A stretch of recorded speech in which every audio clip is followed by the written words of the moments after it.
Thank you for tuning into this episode.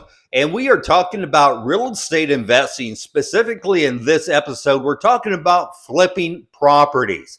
I'm Troy Shively with Charles Ruttenberg Realty. And if you're looking to move to the Tampa Bay area or you just have questions, I help people just like you navigate the waters of real estate, whether it's buying, selling, investing, or relocating. If you'd like to have a private conversation, use the link in our description or reach out to us directly. We'd be glad to get that scheduled. Now let's talk about flipping property. So you're interested in flipping properties. Flipping properties can be a very financially lucrative way of making a living, or it can be a financial disaster. That's why you have to be very mindful of certain aspects of flipping properties from the very beginning. It is your desire to take what? A house that looks like this to a house that looks like this. So we're talking about flipping properties today, and with that, there's just a lot of things you really should be mindful of before jumping into flipping properties. First thing is look at whatever area that you're interested in doing business, and then find out what the median home price is in that area, and does it meet up with the kind of budget you have to start with. If you're in Hillsborough County, you're looking at about an average home price of $408,000. However, if you just move into the city of Tampa, that jumps to $448,000. If you go into Manatee County, then you're looking at a medium home price of $415,000. However, if you go to the next county south of that into Sarasota County, then all of a sudden it jumps up to $485,000. Now, if you have a smaller budget you need to start with, then maybe look at Polk County. The average home price out there is $312,000. Most certainly a little bit more mild of a market to get into if you're just starting off. If you're looking at Pasco County, medium home price out there is $420,000. However, be mindful if you're looking at Odessa, Orlando Lakes, or Wesley Chapel, you have a huge amount of new construction, and you are going into competition with all of those builders out there. And there is a lot of new construction out in that area in Pasco County. So that's something to be very mindful of. But if you go to the west of us, then you go into Pinellas. Now, when you go into Pinellas County, the prices really are all over the place. So it's hard to give you a price point because if you're 2 miles inland in Dunedin, that's going to be one price point. But if you're in Tierra Verde, wow, you're just going to jump drastically. So really run the comps and know the area that you're looking to do business in, and know what a renovated home goes for in those areas. Now, in 2025, we saw probably the lowest gross profit margin for flippers across the US, with an average gross profit of 25.5%. That means if you bought a house for 259 and you sold it for 325, you made $66,000 of about, which is about 25.5%. Gross profit. Now you got to take out your renovation costs and everything else that goes with it, and your realtor fees and closing costs. And then you got to find out how much money did I actually make, or did I lose money on that property? In addition to that, the average flipper last year held on to those properties for an average of 163 days.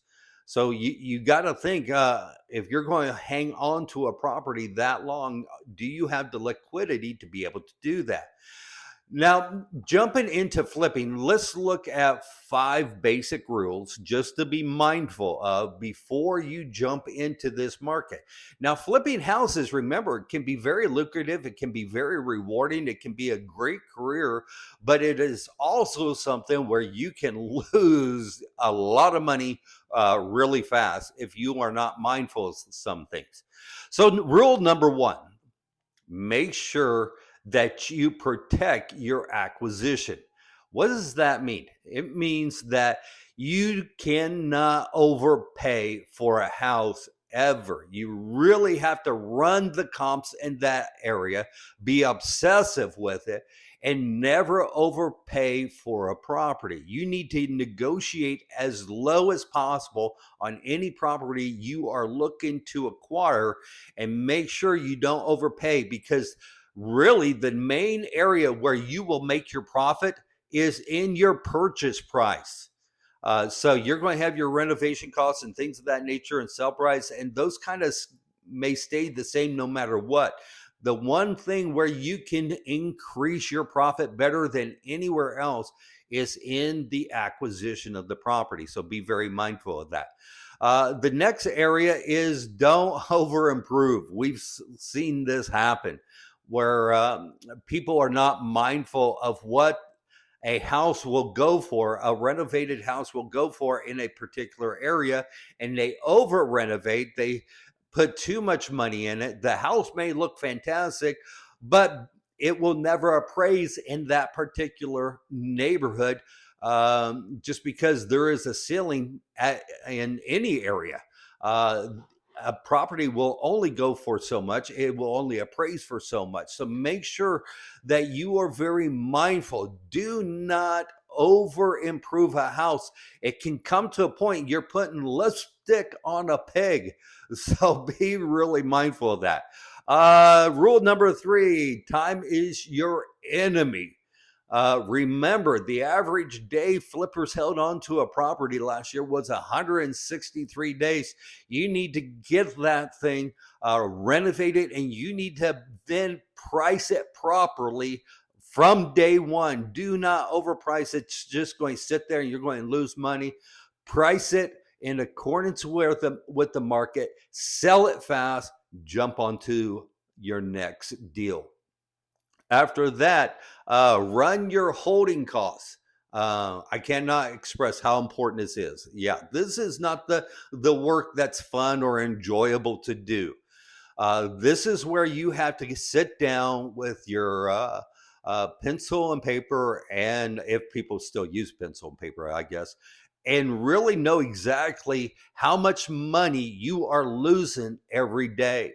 If you are getting a conventional loan to do this, also know if with a traditional lender, you're going to have to put 20% down for an investment property. So factor that into how much liquidity you have before jumping into this. But then find out what's that monthly mortgage and how much does that cost you each and every day. If you use a hard money lender, well, it makes it nice because then you can buy the property in cash, but you're going to pay a lot more for that money. So every day is going to cost you even more than what it would with a traditional lender, although hard money lenders do have some benefits. What's the insurance? What's the taxes? Every one of those things, money is accruing each and every day, and it is costing you money. You are losing profit each and every day. You hold on to that property. So know exactly how much does that property cost you each and every day to hang on to it. If it's $200 a day, just think in 5 days you just lost $1,000. So it will put the fire underneath you and really cause you to get things done quick, price it well, but really know exactly how much it is costing you to hang on to that house each and every day. The last thing is rule number 5. Make sure before you ever start or you get into this, that you have a good realtor who knows how to market that property for you when you're ready to sell it. Or maybe a realtor that can even help you find good investment properties to start with. And then that realtor can help you then sell that property. A realtor that's going to use high-end photography, a really skilled real estate photographer, someone's going to do drone shots, someone who knows how to set up the MLS, that's going to get it as much publicity as possible, much promotion as possible. Someone who's really going to do the work to market that property for you. I cannot tell you how important that is. or how many times I've seen realtors that just post lousy photos where they walked into a house with their cell phone. You need someone who's going to do the work. You're probably going to pay them, both of them, the bad one or the good one, the same commission rate.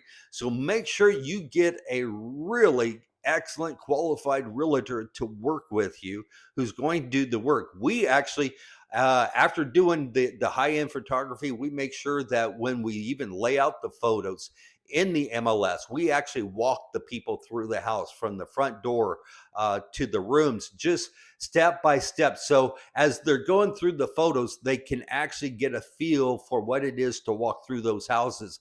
I've seen times where realtors will put in a picture of the front door, then they go to the backyard, then they'll go to the third bathroom, then the second bedroom, then the master, then the kitchen, and you have no idea what the layout of the house actually looks like. Then another thing we actually do is we do additional paid advertising, and then we do a huge open house on the very first Saturday and Sunday that the property hits the market. So you need a realtor who's going to do the job, who's going to do the work for you to help you get that property sold. Remember, the quicker you sell it, the more you're going to sell it for. So these are just some of the things to be mindful of before going into the flipping market. As always, we hope this helps. And if you would, hit that subscribe button.